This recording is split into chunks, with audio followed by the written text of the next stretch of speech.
Salut à tous, merci d'être sur Maj TV. Alors avant de commencer, déjà un grand merci sur la dernière vidéo sur Lorenzo, on a quasiment peut-être maintenant vraiment 200 000 vues. Merci, ça fait vraiment plaisir. La chaîne est aussi en train de prendre. Je sais pas si tu as remarqué, Germain Toussaint. Enfin Germain Toussaint, je sais pas tous les noms, en tout cas il est avec nous. Multifonction. Multifonction. Lui, alors c'est sûr que Maj TV, là on est passé à quasiment 3000 abonnés, ça augmente bien. Mais toi, c'est mieux que tout. Ça augmente énormément et très vite. Très vite. Ces 2 derniers mois ont été extraordinaires. Ouais, en 1 mois et demi, 2 mois, c'est monté de, je sais pas, 1000 à 85 000 sur YouTube. Voilà. Et ça continue, hein, ça continue même sur les rediffs de live, on voit qu'en termes de vues, ça fait... Ça continue, ouais, parce que souvent on dit ouais, ça va être une hype, ça va vite descendre, etc. Mais là, on commence vraiment à être dans un endroit critique, au moment critique un peu de ça, est-ce que la hype est finie, est-ce que ça redescend et tout, mais en fait non, les gens me réclament. C'est-à-dire, si je mets pas de VOD en 3 jours, j'ai plein de tweets, plein de trucs, c'est quand c'est la suite, c'est quand la suite, c'est quand la suite, c'est quand la suite, parce que les gens veulent savoir ce qui se passe, quoi. Ça fait plutôt plaisir en fait, parce que c'est vrai qu'on en parle un petit peu aussi ensemble. Il y a ce côté série qui est vraiment mis en place. Est-ce que tu penses que cette hype va pouvoir continuer grâce à ce côté-là série? Ça va se calmer, c'est sûr. C'est pas quelque chose qui va perdurer pendant des années, etc. Ça va forcément se calmer. Après, ça peut durer aussi un petit moment assez pour que les gens se lassent. Voilà, une série, on va la suivre quelques mois. Après, on se lasse un peu et puis on passe à autre chose. Mais non, pour l'instant, c'est bien parti pour durer. Et de toute façon, je saurais proposer plein d'autres choses si, par exemple, Germain Toussaint venait à mourir d'une manière RP. Donc, c'est-à-dire vraiment mourir. Hein. C'est pas genre je reviens. C'est pas un petit coma. C'est bam, t'es mort et puis voilà. Donc, proposer avec un autre personnage, donc nouvelle histoire, nouvelles choses, etc., qui plaira peut-être moins. Mais en tout cas, je pourrais proposer plein d'autres choses. Donc là, vous êtes sur le replay en haute définition sur YouTube. À la fin de cette interview, on sera en interview live. Et là, si vous la regardez en replay, c'est que vous n'étiez pas là au bon moment. Con. Voilà. Donc il faut être Dommage. sur les réseaux sociaux de Maj TV pour pouvoir les regarder et aller jusqu'à la fin de la vidéo. Il y a les questions en live. Alors, on va s'intéresser déjà à toi. Qui es-tu? Alors, dis-nous tout. Je m'appelle Germain. Voilà, j'ai 30 ans. Je suis pas grand-chose en fait. C'est ça qui est assez rigolo, c'est que moi, j'adore le jeu vidéo. J'adore l'e-sport et j'adore surtout le live. Voilà, c'est moi ce qui me fait triper, c'est d'être en live. Je suis pas très VOD, je suis pas très préparé, je suis pas très enregistrement, je suis pas très à l'aise normalement d'ailleurs avec les enregistrements. Moi j'aime bien le live, voilà, les conditions du direct, vraiment être en direct et voilà, c'est vraiment le truc qui me fait triper, mais depuis que je suis tout petit. Hein. J'avais lu même que tu aimes le live sur scène, c'est encore un truc qui te booste plus. Ouais, alors ça c'est génial, j'ai pu le faire avec LDLC. J'ai pu le faire avec LDLC plusieurs fois lors de Paris Games Week par exemple, et c'est vrai que d'être sur scène, c'est une autre adrénaline, parce que là on le voit les gens. Voilà. Et c'est au contraire, quand t'es chez toi, t'es bien, t'es dans ton siège, t'as ton petit verre d'eau, t'es tranquille devant tes écrans, voilà, t'es tranquille. T'es une pause de nuts quand on veut. Exactement. Voilà. Alors que quand t'es sur scène, il faut assurer tout le temps, on voit les gens, on voit la réaction des gens et tout, et c'est une autre adrénaline, et ça c'est vrai que c'est vraiment kiffant. C'est vraiment kiffant. Et comment on devient streamer? C'est une question bête, hein, mais c'est vrai qu'on peut se demander. Alors il y en a beaucoup qui veulent devenir streamer pour l'argent. Ce qui est une fausse idée, justement, il faut vouloir aimer animer. C'est-à-dire moi, je me considère d'abord comme étant animateur. Donc il faut déjà aimer animer, il faut réussir à savoir animer, c'est quelque chose qui n'est pas forcément simple. C'est-à-dire parler, voilà, on parle comme ça, il faut savoir meubler, etc. C'est pas des choses simples à faire. Savoir parler correctement aussi. Et on devient streamer quand on le décide en fait, c'est tout con, hein, mais on se dit tiens j'ai envie de stream, mais faut pas se dire je vais en faire mon métier. Voilà, faut pas se dire ça y est je vais en vivre, faut pas que ce soit le but j'arrête, premier, voilà, faut pas que ce soit le but premier. Passion, c'est ça. Rentrer dedans, commencer à en faire et c'est ça. Puis voir commencer à en faire quoi. petit à petit, s'améliorer, voilà, moi j'en vois beaucoup, soit ils sont pas très bons mais ils ont trop de matos et du coup ça donne un peu une illusion, etc. Soit c'est tout le contraire, c'est-à-dire c'est des gens qui sont vraiment très bons mais qui ont un micro de merde, etc. Donc voilà, c'est d'abord par plaisir. Voilà. Plaisir, et puis après, au fur et à mesure, voilà, et au fur et à mesure, on se dit tiens là j'ai un peu plus de monde, j'achète un peu de matériel. Tiens là j'ai un peu plus de monde, j'achète un peu de matériel et puis évoluer petit à petit jusqu'à peut-être réussir. Voilà, mais ça c'est un sur je sais pas, 100 000, 200 000. Parce qu'on se rend pas forcément compte, enfin du moins je pense qu'il y a beaucoup de gens qui t'ont découvert ces derniers mois. C'est vrai que tu fais ça depuis longtemps, ça fait déjà pas mal d'années. Mine de rien, même sur YouTube, on voit des replays qui datent d'il y a quelques années et qui ont beaucoup moins de vues, qui ont difficilement des fois 1000 vues. Donc voilà, je veux dire, tu t'es accroché, mais c'est là qu'on voit que c'est une passion et tu t'es pas dit bon bah ça marche pas. Et j'ai pu me le permettre surtout. C'est-à-dire, il y en a beaucoup qui vont se dire, allez, ouais, je vais vivre du stream, j'abandonne mon travail, c'est parti et tout, YOLO, voilà, je fais ma micro-entreprise et tout, j'ai les abonnements, j'ai les bits, machin. Mais non, non, c'est pas viable. C'est-à-dire, c'est viable que quand ça arrive à être viable. C'est-à-dire, c'est pas toi qui décides quand c'est viable, c'est quand c'est viable qui décide que là, toi, tu peux le faire. Là, ça commence à être viable de ton côté. C'est clairement viable pour l'instant, beaucoup viable, très très viable. C'est cool.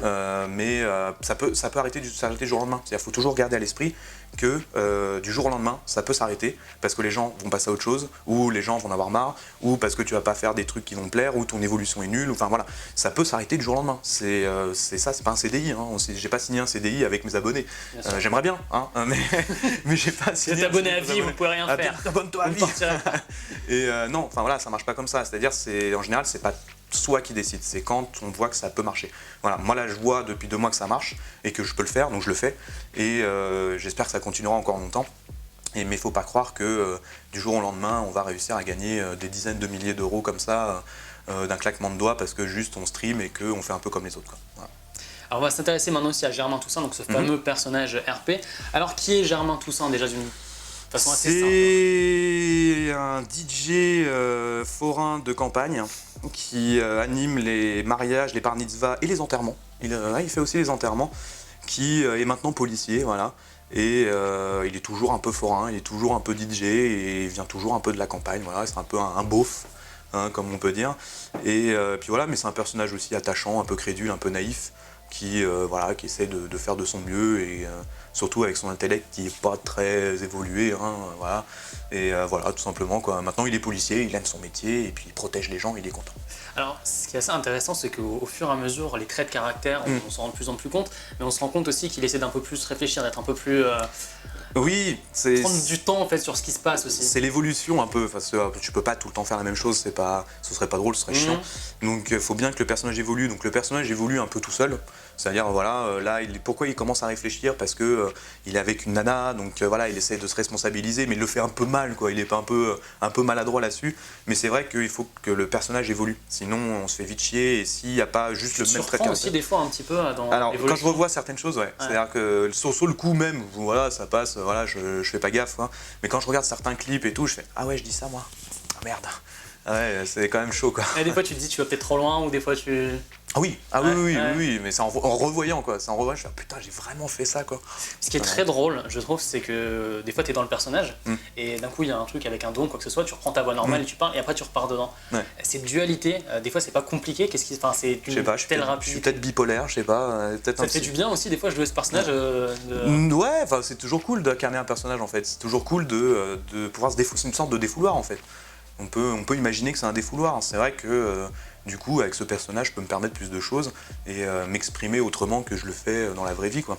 T'as des idées sur ce personnage pour l'avenir, des petites choses ou... Pas vraiment. Ça se fait au fur et à mesure. Ça se fait au fur et à mesure, vraiment. Ouais. Ouais, et est-ce qu'avant les streams, tu te dis, faudrait que j'intègre peut-être ça, il faudrait qu'il se passe au moins ça ou quelque chose ou... Il y a des fois, oui. Je peux me dire, ouais, ce serait cool que ça se passe comme ça, ce serait cool que ça se passe comme ça. Mais franchement, moi, ce que j'aime bien, c'est je me connecte et je me laisse porter sur les rails du roleplay. C'est-à-dire, voilà, je laisse faire le roleplay. Je vais au fil du temps, au fil de... je sais pas, de l'espace, voilà, je vais à gauche, je vais à droite, et puis s'il se passe des choses, bah tant mieux, s'il se passe rien, bah tant pis. Mais en tout cas, je vais pas essayer de forcer quelque chose, je vais pas faire trop de plans sur l'avenir, sur ce que je vais faire, ce que j'aimerais faire, etc. J'aime bien le côté improvisation dans le roleplay. J'aime vraiment ce côté de laisser faire les choses avec les gens qui vont arriver, qui vont apporter aussi ça, parce que, comme je dis souvent, le roleplay, c'est 2 personnes qui communiquent, et le support, donc qui est le serveur. Et c'est la personne qui est en face qui va apporter des choses pour que toi t'apportes des choses aussi, etc. Et puis c'est comme ça qu'on évolue. Voilà. Et c'est pour ça que j'aime pas trop faire des plans. J'en fais un peu de temps en temps, mais voilà, moi j'aime bien la fraîcheur de l'improvisation, quoi. C'est comme ça. On voit aussi que tu es vraiment à l'écoute des gens sur le chat. Quand il a perdu sa fameuse mulette à cause de l'accident, tout ça, c'est vrai que les gens étaient dans un petit truc où ils avaient du mal sur le côté où il faisait un peu la gueule, il était moins foufou que d'habitude. Est-ce que tu t'es dit, bon, faut quand même que ça repousse assez vite, histoire d'avoir à nouveau le personnage de base? Non. T'as pas eu cette crainte quand même? Non. Très honnêtement, je savais que ça allait repousser. Parce que bon, c'est le personnage. C'est ça que les gens allaient un petit peu sur le fait. J'ai mis un petit peu le doute, voilà. Mais justement, c'est ce genre de passage-là qui fait que les gens aiment bien aussi le personnage et qui aiment bien l'histoire. Parce que s'il avait toujours sa mulette, si voilà, il se passait rien, voilà, ce serait un peu plat. Alors que là, les gens vont se souvenir de faire ah oui, c'est vrai qu'il l'a perdu une fois. Ça fait un marquage dans l'histoire de Toussaint. Et puis c'est roleplay parce qu'il était brûlé. Donc voilà, donc j'ai décidé que là tout était brûlé. J'aurais pu décider que non, mais là j'avais décidé que tout était brûlé et puis voilà. Donc c'est bien de pouvoir faire justement ce genre de petits trucs qui fait des petits marquages temporels, des petits marquages qui marquent un petit peu l'esprit des gens. Et voilà, et puis les gens étaient très contents quand elle est revenue. On revient un petit peu sur toi. C'est quoi ta journée type maintenant depuis ce dernier mois? Alors je me lève. Je prends mon petit café tranquille et je fais mes 2-3 trucs que j'ai à faire à la GH, je sais pas, un peu de rangement, je vérifie l'inventaire de quelque chose, je regarde les courses, je vois si les gens ont besoin de rien, etc. Ensuite je fais un peu de réseaux sociaux, je regarde un petit peu ce qui se passe sur YouTube, je regarde Discord, je regarde mes tweets, voilà, j'aime bien répondre aussi de temps en temps, enfin un maximum de gens, je peux pas répondre à tout le monde, mais j'essaie de répondre à un maximum de gens, je regarde mes mails, et puis voilà quoi, après je me repose un peu, je prépare un stream, soit je me dis tiens, soit je fais un stream sur tel jeu, tiens j'ai la VOD à mettre, voilà, je travaille un petit peu autour du stream, autour de YouTube, des VOD et du graphisme par exemple, voilà, j'ai des smileys à mettre, il faut que je discute, il faut que tiens, il faut se mettre ce smiley là, voilà, c'est pas mal de petits trucs à faire dans la journée et voilà, et essentiellement du travail dans la gaming house en elle-même. Donc il n'y a pas que du stream, il y a tout ce qu'il y a autour, les gens ne se rendent pas forcément compte. Mais il y a 5-7 heures de live pour à peu près 3-4 heures de préparation d'avant-après. D'accord. Voilà. Bon, en tout cas, merci. On sait un peu plus déjà sur toi, c'est vrai que c'est intéressant, sur Germain aussi. Et puis maintenant, c'est votre place. Vous prenez en quelque sorte ma place. Les 2 téléphones vont se mettre là, Facebook Live, YouTube Live. Vous allez pouvoir poser vos questions. C'est parti. C'est parti. Bonjour Internet. Bonjour YouTube. J'ai pas l'habitude de dire ça. Bonjour Facebook, du coup. C'est quoi, c'est Facebook ça? Ça c'est Facebook. Ça c'est Facebook. Et ça c'est YouTube. Bonjour Facebook, bonjour YouTube. Vous allez bien? Ça me fait bizarre de voir deux téléphones comme ça. C'est bien foutu. Hein. C'est bien foutu. T'as vu? Ouais, non, c'est bien. C'est bien. En plus derrière, on a notre mulette nationale. Ah merde. Donc là maintenant c'est la partie live où c'est vous qui posez les questions. N'hésitez pas à forcément aussi vous abonner sur le YouTube de Maj TV ou le Facebook, ça permet d'être là au moment, à l'instant T pour poser vos questions aux gens qu'on reçoit et ça c'est quand même assez cool. Moi je suis juste là pour les lire tout bêtement et n'oubliez pas aussi il va y avoir d'autres interviews. Alors c'est parti. Alors Toussaint, ils sont tous à fond derrière toi. Merci. Alors on demande quel âge as-tu, demande Adrien. J'ai 30 ans. C'est vrai que ça tu l'as dit déjà pas mal de fois ça dans tes lives. Quel âge il a d'ailleurs Germain Toussaint? 30 ans aussi. 30 ans, ouais, je me suis pas fait chier, j'ai pris le même âge parce que de toute façon je voulais pas faire un vieux, je voulais pas faire un jeune, il a pas une voix de vieux ni de jeune. Voilà, c'est à peu près dans ces eaux-là, 30 ans c'est pas mal quoi, pour le personnage. Tu voulais faire quel métier, demande Victoire, quand tu étais peut-être un peu plus jeune ou quand tu étais gamin? J'ai jamais su quel métier je voulais faire en fait. C'est quelque chose, je me suis toujours posé la question, j'ai jamais eu de vocation, j'ai jamais eu de passion, j'ai jamais eu quelque chose qui me donnait plus envie que l'autre. Alors si, l'informatique, hein, comme 99% des gens quand ils vont à l'école, ils disent ouais, je veux travailler dans l'informatique, mais c'est tellement vaste que voilà. Puis après j'ai vite abandonné parce que je trouve ça chiant en fait. Donc voilà, petit à petit je me suis quand même dirigé vers le stream. Quand j'étais petit je faisais de la radio, etc. Voilà, enregistrant mes cassettes, et voilà. Donc non, j'ai pas eu de vocation. Voilà. J'ai jamais eu vraiment de vocation. Alors on continue de poser des questions donc par rapport au RP, par rapport à ce qu'il faisait auparavant, voilà, poser un maximum de questions, on est là pour ça, on est ensemble encore une bonne vingtaine de minutes.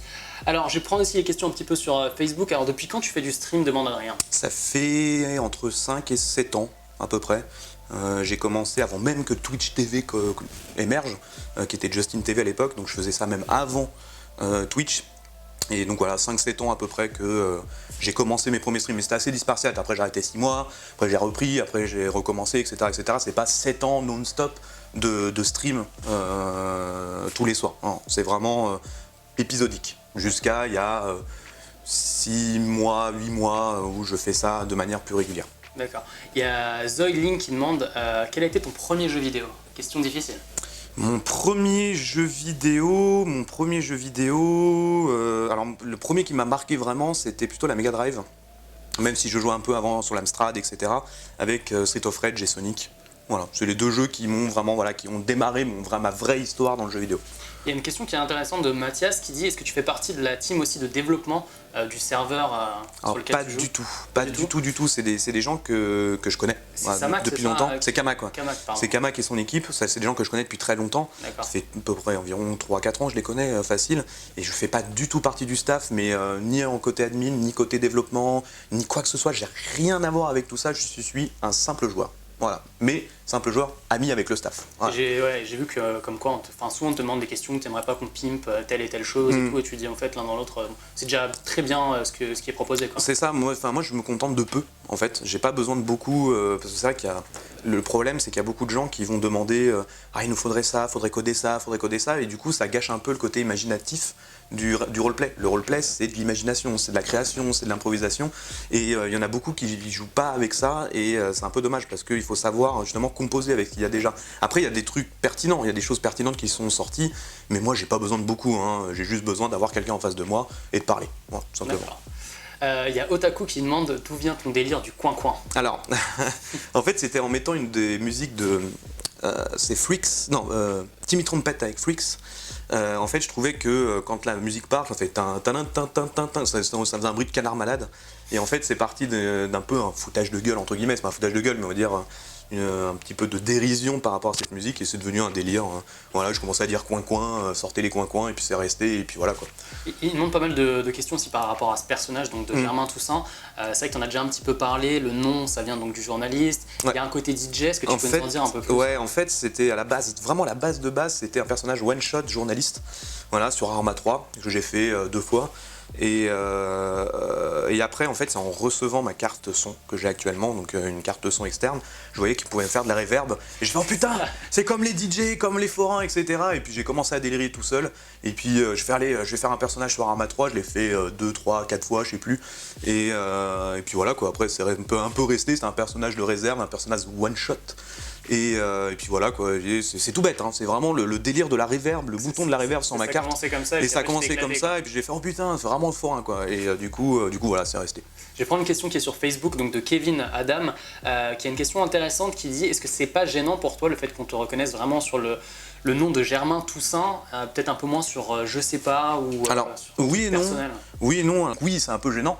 Parce que y en a qui pensent qu'à ça en fait, et c'est vrai que faut pas oublier qu'il y a un streamer derrière le personnage, hein, c'est important, mais bon c'est pas si gênant que ça. Ce qui est plus gênant c'est qu'on me demande que ça, voilà, qu'on me demande que Germain Toussaint, c'est quand tu fais du GTA, etc., sans même essayer un tant soit peu de s'intéresser à ce que je peux faire à côté. Donc voilà, donc c'est une réponse en demi-teinte, je dis pas de oui, je dis pas de non, c'est un peu entre les deux, vous voyez, le juste milieu c'est important.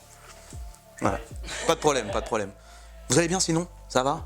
Vous arrivez à capter? Vous voyez quelque chose? Moi ça me fait bizarre, hein. Je vois 2 téléphones. Hein. Je vois 2 téléphones devant moi, je vois pas de chat pour une fois. C'est vraiment bizarre. Des questions aussi par rapport à tes à côté, c'est-à-dire est-ce que tu as un métier à côté de Twitch? Alors, non. Enfin oui et non, encore une fois. C'est des vents, le mec il se mouille pas et tout. En fait, non, j'ai quitté mon job il y a à peu près 1 an. Mon ancien job, j'étais responsable d'une boutique de cigarettes électroniques. Et je me suis dit, bon, je vais me poser un peu et je vais faire ce que j'aime. Et ce que j'aime, c'est faire du stream.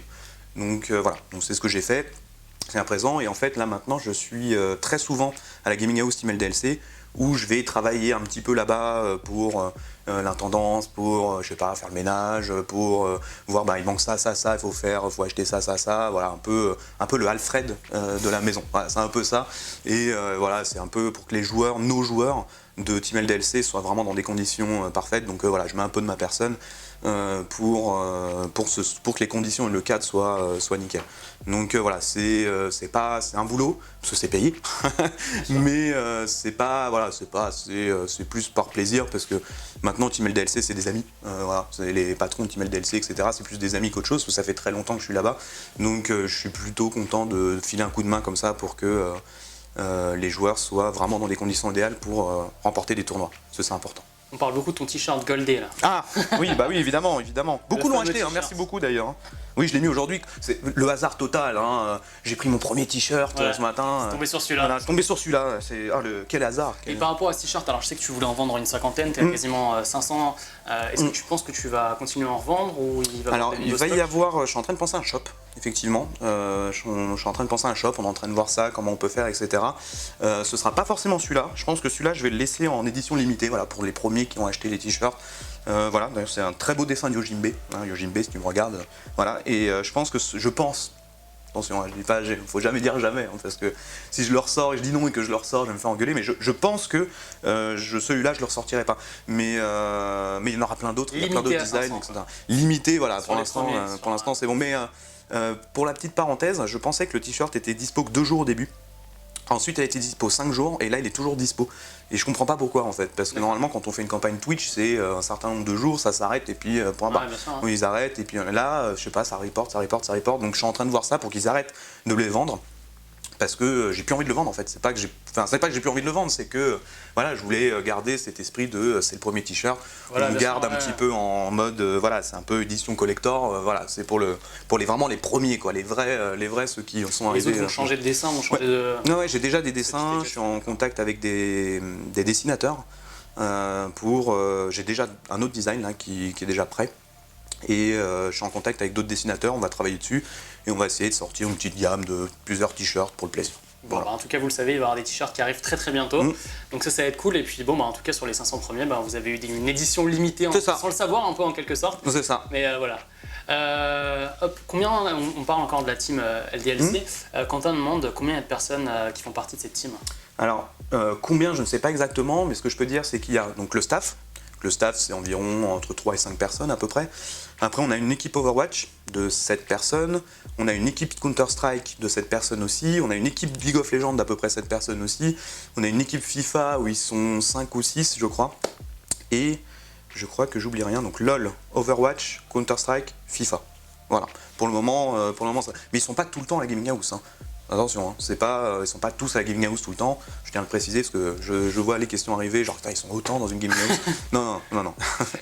Jean Gamer nous parle aussi de rencontres abonnés, parce que je sais en tout cas que t'en as un peu marre, si j'ose dire, de pas pouvoir les voir. C'est vrai, ouais, c'est vrai que je sors pas beaucoup de chez moi, parce que je travaille, donc je stream, hein, je sais pas si on peut dire, oui, je travaille, donc je stream beaucoup, je fais ça quasiment tous les jours.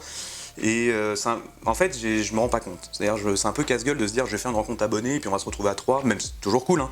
Mais voilà, moi j'aimerais bien peut-être plus à une occasion, je sais pas, PGW ou des choses comme ça. Je pense que là, il y aura beaucoup plus de chances de pouvoir se faire, je sais pas, un resto, quelque chose, une rencontre, etc. Mais c'est vrai que pourquoi pas, ouais, c'est quelque chose que je pourrais faire effectivement. D'accord, donc voilà, restez connectés sur ces réseaux parce que je pense que voilà, pareil sur les lives, à chaque fois tu les annonces sur Twitter en règle générale. Toujours, voilà. Toujours sur Twitter et Discord. Alors on a le YouTube qui est un peu en galère, ok c'est reparti. Alors désolé, hein, on fait ce qu'on peut, hein, forcément on est sur 2 lives en même temps, bon c'est les petits soucis toujours techniques du live. En tout cas on est déjà pas mal, il y a beaucoup de questions, continuez, c'est vraiment très sympa. Alors il y en a qui parlent vraiment beaucoup à chaque fois du RP pur et dur sur ce qui se passe. Ça je vous invite à voir, on va en parler sur d'autres interviews ça va être plus en détail. Alors le t-shirt on en a parlé, on vient d'en parler, donc vous allez pouvoir en trouver des nouveaux très très bientôt. Il demande aussi si tu joues à d'autres jeux. Alors c'est vrai que tu live sur certains autres jeux, mais aussi personnellement, est-ce que tu joues à des jeux sur lesquels tu streames pas? Oui, alors en général, je stream tous les jeux auxquels je joue quasiment. Mais il y a un jeu auquel je joue beaucoup, un peu moins depuis quelques semaines du coup à cause des lives, etc. C'est par exemple des jeux comme Europa Universalis 4, un jeu de gestion. Attaque, stratégie, etc. Sur stream ou YouTube, il y a beaucoup de gens qui aiment aussi tout ce qui est gestion stratégique. Ouais, c'est vrai. Et bon, après, moi je suis pas très bon, c'est souvent ceux qui sont regardés, c'est ceux qui sont très très bons. Voilà, moi je suis pas très très bon. Je joue beaucoup à PUBG en ce moment, donc Player Unknown Battleground. Le H1Z1, enfin style H1Z1, jeu de Battle Royale. Et puis après, c'est des jeux du moment. Je parcours un peu Steam, je regarde un peu, et puis je me dis tiens, ce jeu ça peut être cool, j'y joue. Et puis voilà, des fois j'ai des périodes. Je vais jouer à Overwatch, je vais avoir une période Hearthstone. Enfin voilà, c'est aussi par période, mais je joue à énormément de jeux. Vraiment, j'ai pas de style de jeu prédéfini ou de me dire ouais, que je me commit que dans ce style de jeu ou que dans ce jeu. J'aime beaucoup les jeux vidéo de manière générale, et je trouvais ça très triste de jouer qu'à un seul jeu. Voilà. Alors beaucoup de questions aussi sur Mocha. Moi j'ai pas suivi le live de hier soir, donc je sais pas si on en sait plus ou quoi que ce soit. Je sais pas si tu veux le dire aussi parce que ça casse le RP. Bah, il y en a beaucoup qui disent est-ce que c'est pour faire une réponse générale, en fait, je peux pas prévoir ce qui se passe dans le roleplay parce que c'est de l'improvisation. C'est-à-dire c'est quelque chose, on prévoit très peu de choses. C'est-à-dire si on peut prévoir, tiens, ce soir faudrait qu'on se voit, voilà, éventuellement, ou je sais pas, tiens, hier soir, pour éviter des problèmes RP, on peut dire, bah, je suis rentré chez moi et puis c'est tout. Voilà, vraiment, c'est rien du tout. On fait vraiment rien de précis, on prépare rien, on se dit pas, tiens, demain on va faire ça, en faisant ça, avec tel machin, en faisant... Non, on prépare rien, tout est improvisé, donc je peux pas... En fait, je découvre en même temps que les viewers ce qui se passe. Donc même les réactions de Toussaint, parce que comme c'est de l'improvisation encore une fois, je les découvre avec vous en fait. Donc je peux pas vous dire ce qui se passe, ce qui va se passer ou ce qui se passera. Ça c'est pas possible. C'est pas possible. Pas mal de questions aussi par rapport à Nabil Alkiyou qui me disent voilà, est-ce que tu penses aussi que c'est un peu grâce à lui en tout cas que la lumière a été mise sur ce GTA RP? Oui et non. Enfin oui et non. Il y avait une certaine hype autour de GTA RP de toute façon, parce que la communauté roleplay en France c'est quand même bien établie. Il y a beaucoup de joueurs roleplay, notamment sur Arma 3. Et il y avait déjà une hype autour de ça. Et c'est vrai que Alkiyou par contre, lui a apporté tous les gens qui ne connaissaient pas ce roleplay. Donc il a mis en lumière avec sa communauté ce que c'est, même si ça fait longtemps qu'il en fait du roleplay, attention. C'est vrai que ça fait longtemps, il a fait ça sur Rust, il a fait ça sur du Dark RP, il a même fait du Arma 3 je crois et tout, mais il a mis en lumière le fait que GTA 5 existe aussi en roleplay et ça fait kiffer les gens quoi. Et c'est sûr que... C'est vrai que lui sur GTA ce qu'il a surtout kiffé c'est d'avoir quelque chose en 60 FPS de propre. Sans lag, c'est là aussi ça a vraiment pris par rapport au Arma ou comme ça. Et même l'univers en lui-même, je veux dire, le cadre en lui-même il est posé, c'est-à-dire c'est beaucoup plus simple de faire du roleplay sur GTA 5 que sur Arma 3. Arma 3 c'est un peu vide, c'est souvent des univers de dictateurs, très armés, etc. En guerre, comme ça. Donc voilà, là, c'est ça. Quelque chose d'autre en fait. Exactement. Et en plus c'est stable. C'est stable, ça marche bien, ça tourne bien. Donc voilà. Mais c'est vrai qu'Alkiyou du coup a mis en lumière un peu tout ça et a fait en sorte qu'il y ait beaucoup de monde qui veulent regarder du roleplay, qui regardent ça d'ailleurs comme une série. Alors il parle beaucoup aussi de séries, même aussi quand on regarde tes streams, il y en a qui disent voilà, j'ai 30 ans, 2 gamins et tout, et je regarde ça avec ma femme comme une série. Déjà, quel regard tu as sur ça? Parce qu'au final, c'est un peu inédit à ce point-là en quelque sorte, ou vraiment quelque chose de... Ouais, c'est une émulation assez... moi je trouve ça assez ouf parce que moi je joue en fait. Voilà, donc moi je joue, je m'amuse, etc. Mais c'est vrai qu'il y a énormément de gens qui me disent c'est une série quoi, c'est une série parce que c'est vrai qu'il y a des rebondissements, il y a des histoires romantiques, il y a plein de choses comme ça, il y a des morts, il y a des amitiés qui se cassent, etc. Donc comme une série finalement, et comme on a une bonne qualité de joueurs en règle générale sur le serveur, puis on est tous inspirés, forcément, on a tous regardé des séries nous-mêmes, donc on fait un peu pas pareil, mais voilà, on est forcément inspiré par toutes les séries américaines qu'on regarde sur Netflix ou au cinéma, etc. Il y a Pierre-Yves qui dit tu vis comment cette hausse des viewers un peu soudaine, mine de rien, ces 2 derniers mois là. Ouais, c'est très soudain, c'est vrai que c'est venu un peu seul, après, je le vis bien, En fait, j'essaie de, ce que je dis tout souvent, j'essaie de ne pas vraiment le réaliser parce que je pense que si je le réalise, ça va changer ma manière de faire. Et ça pourrait changer la manière de faire de beaucoup de gens, c'est-à-dire il faut que je fasse des vues, il faut absolument que je les tienne en haleine, il faut absolument parce que sinon ça baisse, sinon j'ai pas assez de gens, etc. Le problème c'est que après on casse un petit peu la base en fait, le naturel. Et je me suis toujours dit je veux rester, je veux faire ce que j'ai envie de faire. Et voilà, donc ça n'a pas changé grand-chose. Enfin si, ça a changé énormément de choses, mais dans ma manière de faire, ça n'a rien changé. Ça a changé beaucoup de choses du côté de ma vie, c'est-à-dire maintenant je peux dire je suis streamer professionnel, je vis de ça et je peux en vivre, etc. Mais ça change. C'est une base solide en plus, sur le long terme, c'est une bonne chose. Mais par contre, ça change rien dans le fait de la manière dont j'aborde le stream et dont je l'anime et dont je le fais et dont je joue. Enfin, voilà, ce qui est drôle, c'est que tu vis très mal, si j'ose dire, le fait que quand il y a des beats ou il y a des dons et que tu peux pas les remercier tout de suite après, tu te traites souvent de connard. Ouais. Et c'est drôle parce qu'en fait, on se rend compte que là, t'es victime de ton succès aussi parce qu'il y a tellement de choses qui arrivent à un seul coup. En même temps, il y a les CNRP à jouer. C'est un peu compliqué de... C'est super dur de jongler parce que justement, comme c'est venu d'un coup, j'ai dû arranger plein de trucs, baisser le son des notifs, les remettre en plus petit, changer, mettre le minimum de bits. Alors, si je mets un minimum de bits, par exemple, pour que ce soit affiché, c'est pas parce que j'ai envie de me faire beaucoup d'argent, c'est parce que sinon, il y a beaucoup de spam de un bit pour mettre des messages et tout, et du coup, c'est ingérable.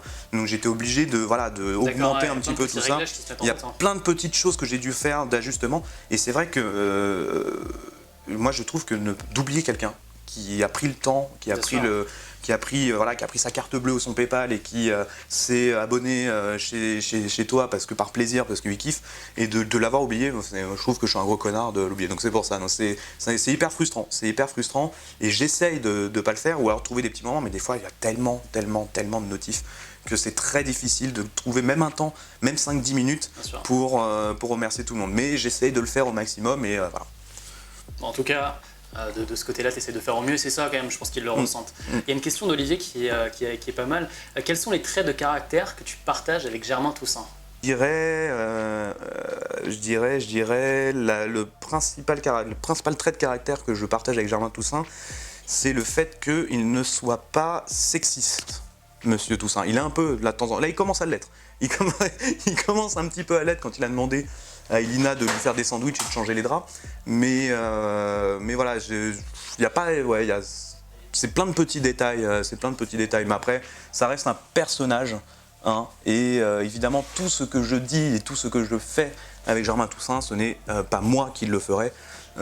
Pour 99% du temps. Voilà, c'est important de se le dire, c'est important de se dire que c'est un personnage, que je joue un personnage, et tout ce que je peux dire et faire, c'est jouer. C'est pas moi qui le dis. Voilà, c'est arrivé que ce soit moi qui dise certaines choses. Certains personnages, leur dire d'austère, par exemple, là c'était vraiment moi qui le faisais parce qu'il commence à m'énerver vraiment. Mais sinon, non, il faut savoir dissocier le personnage du streamer et du streamer qui est derrière le personnage. Et ça vaut pour tous les personnages roleplay, c'est-à-dire tout le monde joue un personnage. Presque tout le monde joue un personnage, et c'est ça qui est en fait intéressant dans le roleplay. Après, je peux comprendre qu'on ne joue pas de personnage, parce que ça peut être aussi intéressant. Un truc que j'aimerais d'ailleurs faire, c'est que ça peut être intéressant de se jouer soi-même, entre guillemets, et de réagir comme on réagirait dans la vraie vie. Ce qui n'est pas forcément simple parce qu'on est dans un jeu vidéo, mais c'est vrai que c'est quelque chose que j'aimerais faire peut-être un jour, peut-être que je le ferai un jour, c'est-à-dire jouer le vrai Germain en roleplay. Alors n'hésitez pas, il y aura le live aussi en intégralité qui sera en replay sur YouTube en haute définition, qui arrive normalement au courant de la semaine prochaine. Et là on continue encore, on est à combien de minutes sur celui-là? Ok, alors on va encore rester 5 petites minutes ensemble, et comme dit, il y aura d'autres interviews aussi sur Maj TV qui sont vraiment, différentes et qui ne sont pas forcément en live, mais comme ça vous en saurez plus aussi avec Germain. Et normalement on va peut-être aussi jouer ensemble à GTA, là ça va être juste derrière, ça se passera courant de la semaine prochaine. À la manette. Voir. À la manette. Ouais. À la manette. Là, attention, en plus, Xbox 360. Ouf. Oh là là là là. J'ai fait le pire du pire. Oh là là. J'ai fait le pire du pire. Il y en a aussi beaucoup qui demandent, est-ce que tu live ce soir? Non. Ce soir, il ne live pas? Non. Ce soir, je me repose. Voilà, il se repose. Donc, de toute façon, vous allez sur YouTube. Si vous n'avez pas vu les lives, il y a tout en replay. C'est vous dire, c'est que le samedi soir, je vais rarement live. Voilà, le samedi soir. Tu te donnes aussi des pauses. Voilà, il faut bien. C'est 5-7 heures de live par jour. Même si c'est joué, même si c'est cool, c'est quand même aussi derrière animer un stream. C'est aussi travailler en amont, travailler après, préparer les VOD, etc. Discuter avec vous. Enfin là, il y a pas mal de choses autour. Donc ça prend énormément de temps. Et d'ailleurs, j'en profite pour rebondir sur un truc. On me reproche souvent de ne pas faire de montage sur YouTube, mais c'est parce que j'ai pas le temps. Il faut que je dérush 5-7 heures de live, ensuite que je fasse le montage, etc. Ce qui n'est pas mon métier. Donc les seules choses que vous aurez, et là, c'est pour bientôt, attention teasing, c'est des best-of. Voilà, ouais. C'est tout. Mais, tu vas le faire avec la Team LDLC aussi qui va t'aider ou... C'est un monteur de chez Team LDLC, oui, mais c'est pas Team LDLC particulièrement. Team LDLC met sur énormément de choses à côté, qui me fournit le matériel, qui me fournit la gaming house, qui me fournit un cadre, qui me fournit un management, etc. etc. Mais c'est vrai qu'après, pour tout ça, justement, ça fait partie de mon travail de me débrouiller avec ça, de trouver les gens pour faire les montages, pour faire les dérushs. D'ailleurs, merci beaucoup les dérushers pour faire tout ça, etc. Voilà. En tout cas, merci d'avoir été avec nous en live. Si vous voulez en savoir plus, allez sur Maj TV. Il va avoir donc l'interview intégrale, donc avec un bout d'interview qu'on a fait auparavant, plus ce live. Et il y aura aussi d'autres interviews. On va parler de Germain un peu plus en profondeur, Germain Toussaint aussi plus en profondeur, et aussi jouer à GTA ensemble. Donc ça va se passer à partir de la semaine prochaine. Merci d'avoir été avec nous. Germain vous fait un petit coucou en tout cas. Merci aussi Germain d'avoir été là. Et à bientôt pour un prochain live. Merci sur beaucoup d'avoir Maj TV. Et merci aussi d'avoir été avec nous sur Live Maj TV. Alors comme d'habitude, hein, vous allez voir, il va y avoir d'autres interviews qui vont se passer donc, à partir de la semaine. Il va en avoir au compte-gouttes. Merci Germain d'avoir été là avec nous. C'est un plaisir parce que mine de rien, voilà, j'ai envoyé un petit mail. On a essayé de trouver un endroit. Ça a été long. Ça a été long. On a pris 1 mois quasiment, j'ai vu. C'est vrai, ouais, c'est ça. Ouais. On a réussi et en tout cas, c'est un plaisir parce que Maj TV, c'est ça. C'est rencontrer des nouvelles personnalités et aussi des gens qui font des choses différentes. En tout cas, moi, c'était vraiment cool de C'était un plaisir. A plus sur Maj TV. Ciao.